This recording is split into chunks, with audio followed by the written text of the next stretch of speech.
Bien, solo quiero hacer un breve alcance de algo que omití a propósito de la promesa en verde. Los notarios no autorizan las promesas de compraventas en verde si es que no está la póliza de seguro o la boleta bancaria de garantía. Eso, nada más que eso. Características del contrato de compraventa. A ver, primero que nada es un contrato bilateral. Y sabemos que contrato bilateral es aquel que genera obligaciones para ambas partes. Y aquí está, ahora, estas obligaciones, las vamos a estudiar, pueden ser obligaciones esenciales y obligaciones no esenciales, llamadas también obligaciones naturales. El contrato de compraventa genera para el vendedor como obligación esencial, dar la cosa. Y genera como obligación esencial para el comprador pagar el precio. Pero también hay obligaciones no esenciales, por ejemplo, para el vendedor. La obligación del saneamiento, que es una obligación de la naturaleza, 1444. Ahora, si las partes del contrato de compraventa no dan cumplimiento a las obligaciones esenciales, por ejemplo, el comprador no paga el precio o el vendedor no efectúa la transferencia del dominio, claramente vamos a estar frente a un tema de objeto, falta de objeto y falta de causa. Y por lo tanto, la hipótesis es clarísima, la nulidad absoluta de ese contrato por faltar estos requisitos. Ahora, acuérdense que la nulidad es la sanción legal por la falta u omisión de requisitos exigidos por la ley y la absoluta cuando estos inciden en la naturaleza del acto o contrato. Y sabemos nosotros que la falta de objeto se sanciona con nulidad absoluta y la falta de causa se sanciona con nulidad absoluta.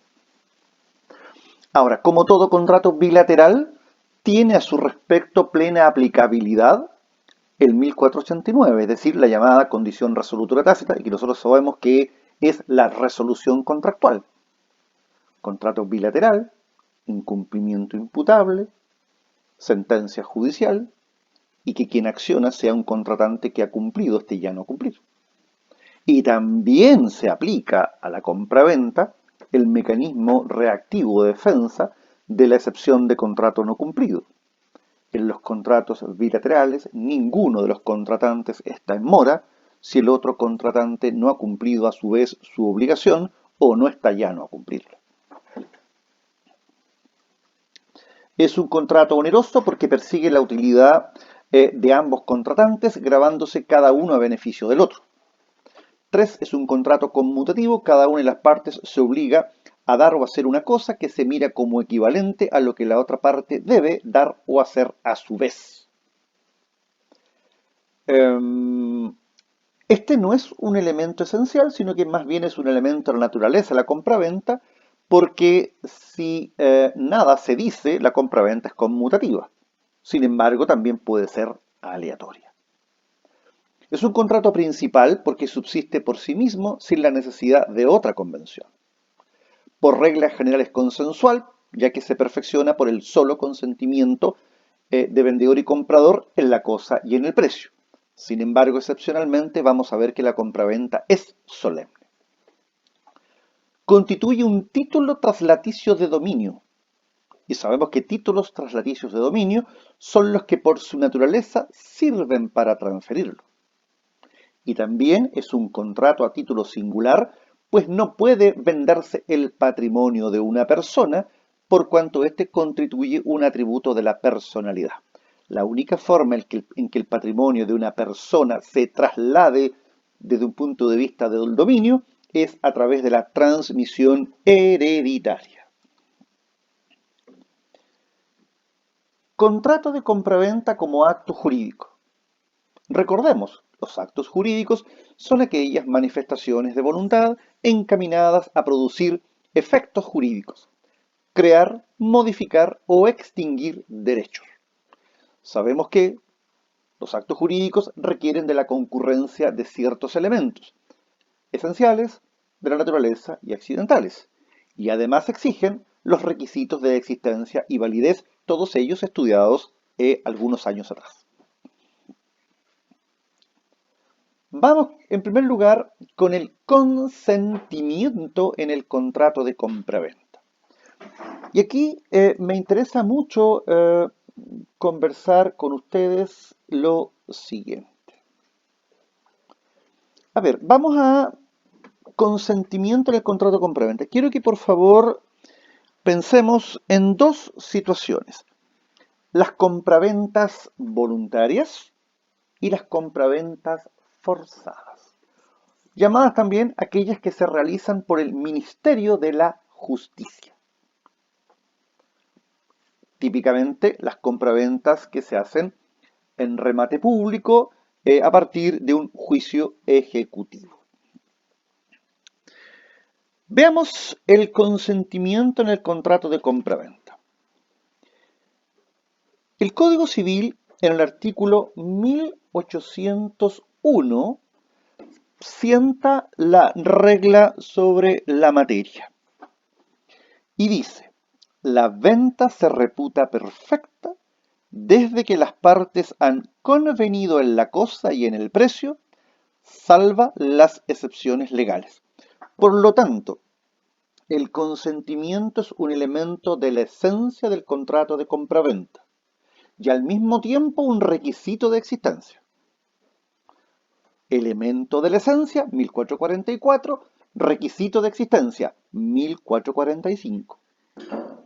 Por lo tanto, si no hay consentimiento, en estricto rigor la compraventa es inexistente, o, si no aceptamos la teoría de la inexistencia, el contrato de compraventa adolece de un vicio de nulidad absoluta por haberse omitido un requisito establecido por la ley en consideración a la naturaleza del mismo. Siguiendo el 1801, el consentimiento debe incidir o recaer en dos aspectos. Primero, en la cosa objeto del contrato y en el precio. En la cosa objeto del contrato y en el precio. Por lo tanto, aquí nos podemos enfrentar a una situación que vimos en acto jurídico y que puede implicar que haya discordancia motivada por el error. Recordemos que los artículos 1452 y 1453 reglamentan las posibilidades del error sustancial y el error accidental. Veamos, 1453.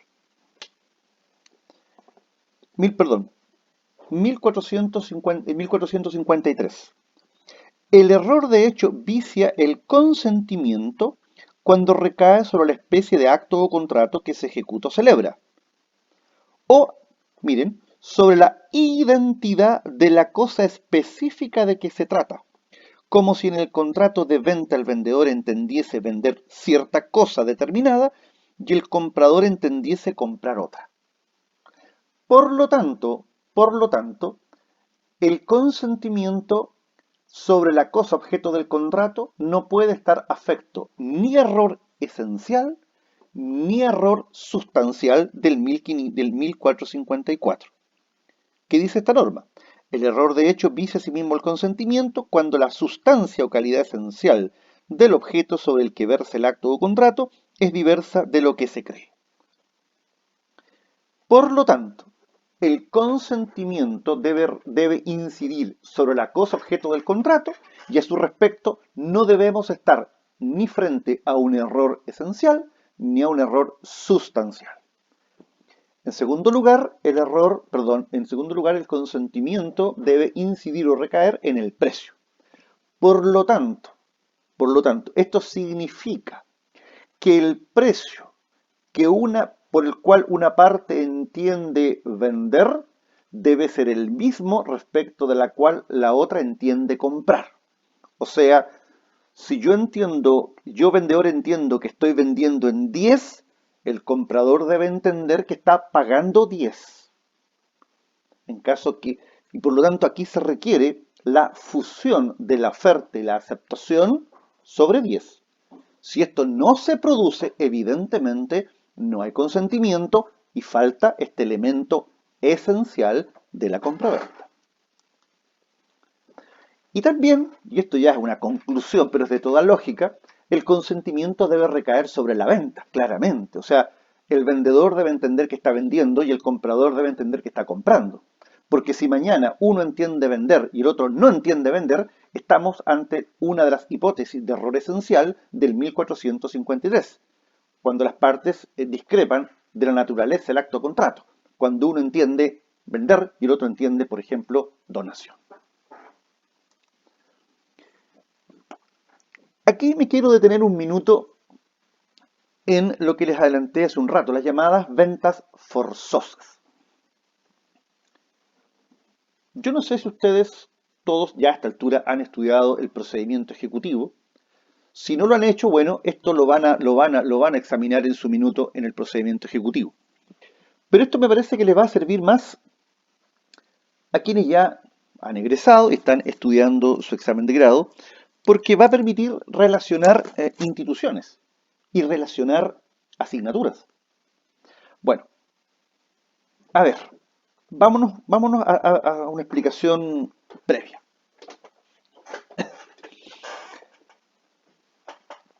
Las obligaciones son vínculos jurídicos entre partes, en virtud del cual una de ellas, llamada acreedor, puede exigir de otra, denominada deudor, un determinado deber de conducta típica, una determinada prestación, dar, hacer o no hacer.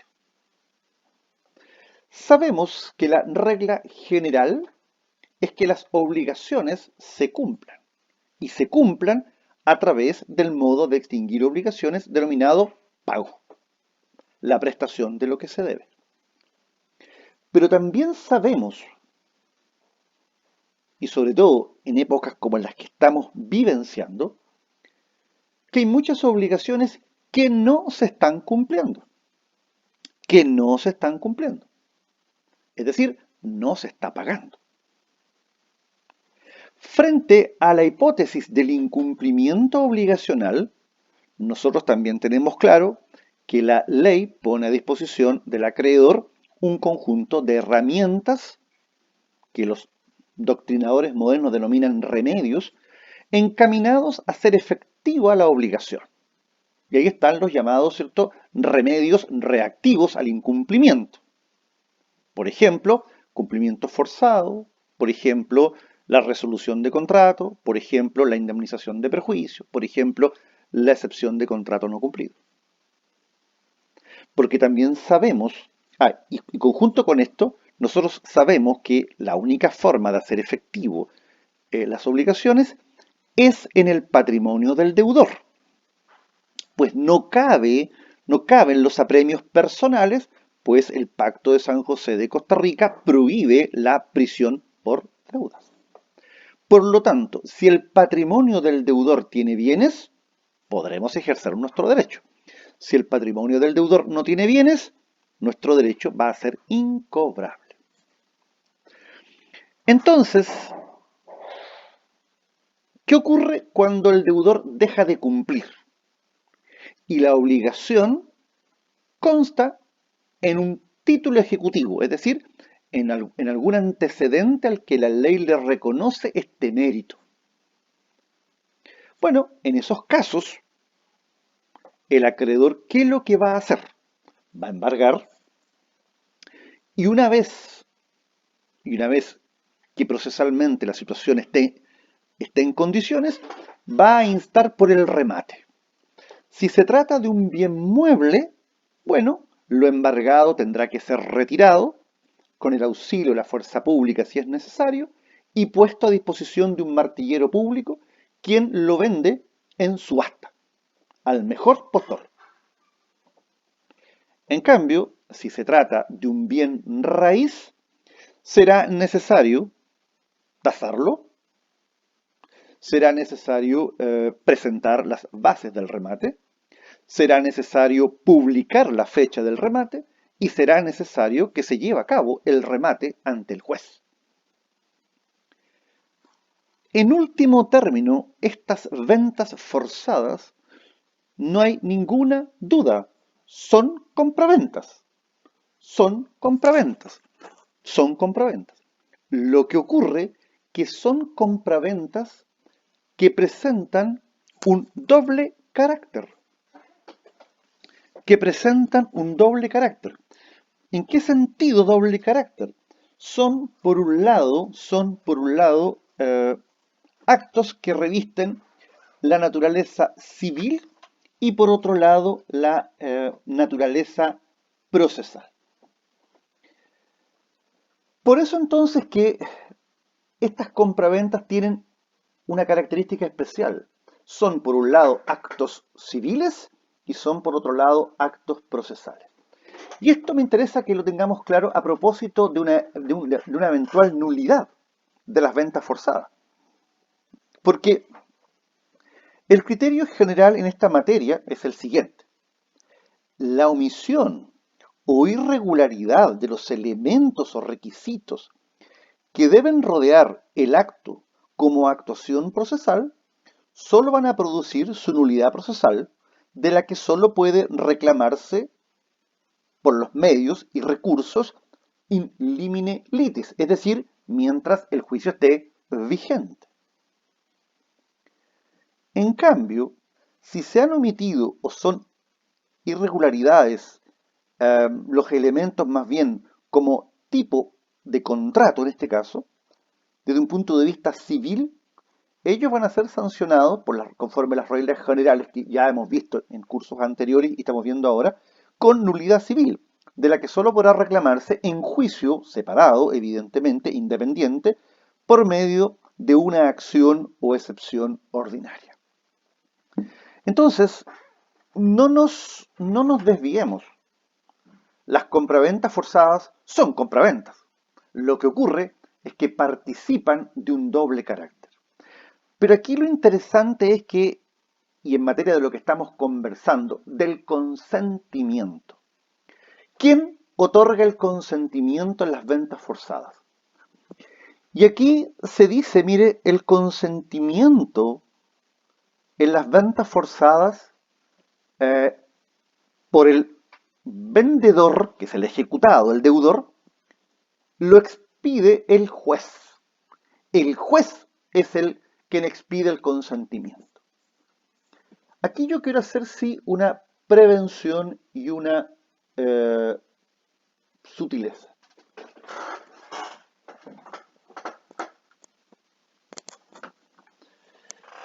Yo voy a hacer una distinción aquí. La distinción es la siguiente.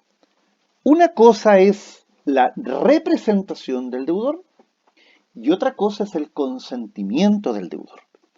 ¿Por qué? Para que no nos confundamos y todo lo pongamos en un solo saco. Y digamos, mire, el consentimiento es el juez y la representación es el juez. Yo les diría que cuidado con esto porque aquí la situación es diferente. A ver, lo que está claro es que tratándose de las ventas forzadas, el juez tiene la representación legal del deudor. O sea, no hay ningún problema. Es el juez quien tiene la representación legal del deudor. Por lo tanto, es el juez en dicha calidad que concurre a la suscripción de la escritura pública de remate. Por lo tanto, claramente no es el deudor quien va a la escritura, sino que es el juez. En consecuencia, el juez tiene la representación legal. Ahora bien, ¿qué pasa con el consentimiento? El consentimiento, según cierta doctrina con cuya opinión estamos concordantes, no es el juez el que manifiesta el consentimiento, sino que es el propio deudor. Miren lo que les voy a leer. El consentimiento se presta virtualmente por parte del vendedor y tradente, miren, desde el instante mismo en que el deudor ejecutado contrajo la obligación o celebró el convenio de donde emana la acción ejecutiva y la venta forzada de sus bienes, que sólo es su consecuencia legal. Por lo tanto, en los contratos de compraventa forzadas que se hacen por intermedio de la justicia, el consentimiento no es el que expide el juez al suscribir la escritura pública. El juez lo que hace es representar al vendedor y deudor, pues el consentimiento se entiende dado en el momento en que suscribió una obligación y por lo tanto se asume que él sabía que frente al incumplimiento de ella, el riesgo de la ejecución y del remate son hechos, entre comillas, posibles. Y por lo tanto, cuando se suscribe la obligación, en el fondo se está expidiendo un consentimiento para que el acreedor en procedimiento ejecutivo pueda sacar a remate el inmueble, o sea, el bien de que se trate, y con ello satisfacer o pagar y dar cumplimiento a la obligación. Por eso que si bien es cierto que el ejecutado vende a su pesar, porque el tribunal lo obliga a ello a petición del acreedor, miren, al celebrar el contrato, implícitamente autorizó al acreedor para que se dirigiera contra sus bienes en caso de no cumplir su obligación. Esto en virtud del derecho de prenda general. Por lo tanto, reitero, la venta forzada es una compraventa.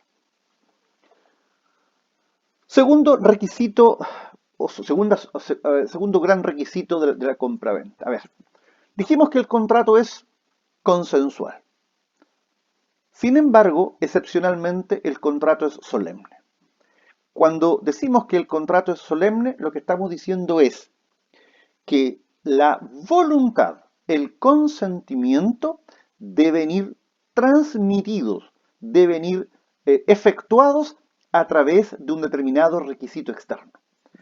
Y las solemnidades del contrato de compraventa las podemos encontrar en la propia ley o bien el acuerdo de partes a partir del principio de la libertad contractual. Las solemnidades pueden ser solemnidades legales ordinarias o generales y solemnidades legales especiales. Tratándose de las solemnidades legales ordinarias o generales, ellas se traducen en que ha de otorgarse una escritura pública. Y esto está también en el artículo 1801, cuando nos dice lo siguiente: la venta de los bienes raíces, servidumbres y censos y la de una sucesión hereditaria no se reputan perfectas ante la ley mientras no se ha otorgado escritura pública. Esta norma del 1801, inciso segundo, tenemos que relacionarla con el artículo 1701, que dice: la falta de instrumento público no puede suplirse por otra prueba en los actos y contratos en que la ley requiere esa solemnidad, y se mirarán como no ejecutados o celebrados, aun cuando en ellos se prometa reducirlos a instrumento público dentro de cierto plazo bajo una cláusula penal, y esta cláusula penal no tendrá efecto alguno. Es decir, en aquellos casos en que la ley exige el otorgamiento de escritura pública, la única forma de manifestar el consentimiento es a través de la escritura pública. Y si mañana la escritura pública falta, simplemente el acto jurídico es inexistente o nulo de nulidad absoluta por faltar, en definitiva, este requisito de la escritura pública exigido conforme a la naturaleza del acto. Pues la ley en el 1701 establece que el único medio para probar la existencia de un contrato solemne es la solemnidad. No hay otro medio. ¿Cuáles son los actos? Lo dijimos. Compraventa de bienes raíces, compraventa de los derechos reales de servidumbre y censo, la compraventa de los derechos hereditarios, o sea, la compraventa de derechos de herencia, el otorgamiento de un derecho de usufructo, uso o habitación, también eso serían esos los casos. Ahora, aquí viene una pregunta. Cuando la compraventa se realiza a través de mandatario, ¿el mandato para vender o el mandato para comprar deben otorgarse por escritura pública? Esa es la pregunta.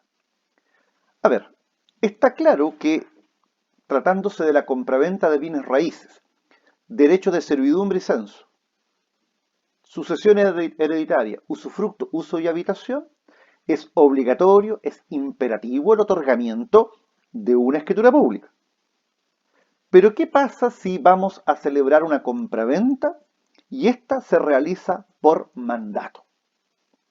Entonces, el mandato con el que comparece el vendedor o el mandato con el cual se comparece por el comprador ¿debe haber sido otorgado por escritura pública? La respuesta es la siguiente: no, porque el mandato, como lo vamos a estudiar, es un contrato consensual.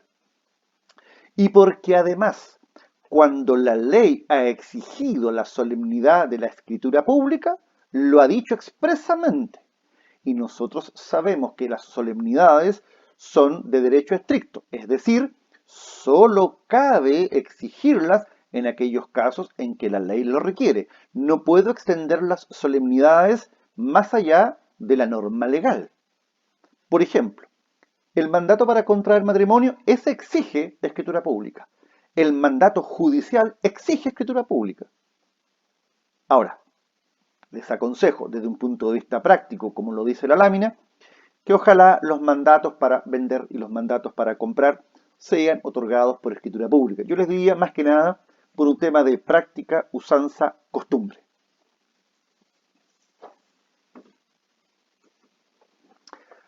Así como hay solemnidades legales ordinarias o generales, están las solemnidades legales especiales. Estas son aquellas que la ley impone en ciertos y determinados tipos eh, o condiciones bajo las cuales se celebra una compraventa. Aquí tenemos las ventas forzadas ante la justicia. Ya lo dije. Cuando ustedes estudien juicio ejecutivo, se van a dar cuenta que, tratándose de los bienes muebles, se exige su retiro y la subasta de ellos por medio de un martillero público. En cambio, cuando se trata de un inmueble, hay que cumplir ciertas ritualidades procesales. Uno, la tasación, conforme al avalúo fiscal o por peritos. Dos, las bases de remate. Tres, la petición de día y hora para la subasta. Cuatro, las publicaciones del remate. Y cinco, la subasta misma, cuya acta debe reducirse a escritura pública. O sea, ahí nos damos cuenta que se exigen ciertas solemnidades legales especiales. Ahora, si estas no se cumplen, deben ser reclamadas dentro del proceso. Hoy día dentro de la carpeta digital. In limine litis. A ver, les agrego al tiro el plazo límite. Todas las presuntas infracciones procesales en materia de juicio ejecutivo tienen que reclamarse antes de que quede ejecutoriada la resolución judicial que ordena extender escritura pública. Por lo tanto, si yo quiero pedir la nulidad de un remate por incumplimiento de estas formalidades, el plazo límite es el de los 5 días siguientes a la fecha en que el juez ordene extender escritura pública de remate. Pasado ese plazo, el juicio ejecutivo se entiende concluido. También se exigen solemnidades especiales en el caso de la compraventa de bienes de las personas relativamente incapaces. aquí se exige autorización judicial, juzgado de familia, y además pública subasta. También nos falta ver, y con esto vamos a terminar la clase, las llamadas solemnidades voluntarias. Estas están reguladas en el artículo 1802 del Código Civil. Es decir, no hay ningún inconveniente que las partes puedan darle la connotación a una compraventa consensual, le pueden dar la connotación de contrato solemne. Sin embargo, la ley posibilita que las partes puedan arrepentirse. O sea, las partes pueden establecer que un contrato solemne sea ejecutado vía solemnidad, pero también quedan con la posibilidad de poder retractarse. Sin embargo, la ley reglamenta cuál es el plazo límite de esta retractación. ¿Qué dice el 1802? Si los contratantes estipularen que la venta de otra cosa que las enumeradas en el inciso segundo del artículo precedente no se repute perfecta hasta el otorgamiento de escritura pública o privada, podrá cualquiera de las partes retractarse mientras, y aquí está lo importante, no se otorgue la escritura o no haya principiado la entrega de la cosa vendida. O sea, hasta antes de esos dos momentos nos podemos retractar de transformar un contrato consensual en solemne. Pero si en ambos casos se desencadenaron lo que indica la norma, claramente yo ya no puedo desentenderme de la escritura pública. Bueno, a continuación correspondería el estudio de la temática de las arras. Eso, por favor, simplemente es una norma legal, no tiene mucha aplicación, así que por lo tanto lo vamos a saltar, no tiene mucha aplicación. Y vamos a volver en la próxima sesión con el objeto del contrato de compraventa y en especial nos vamos a hacer cargo de la cosa vendida. Muchas gracias.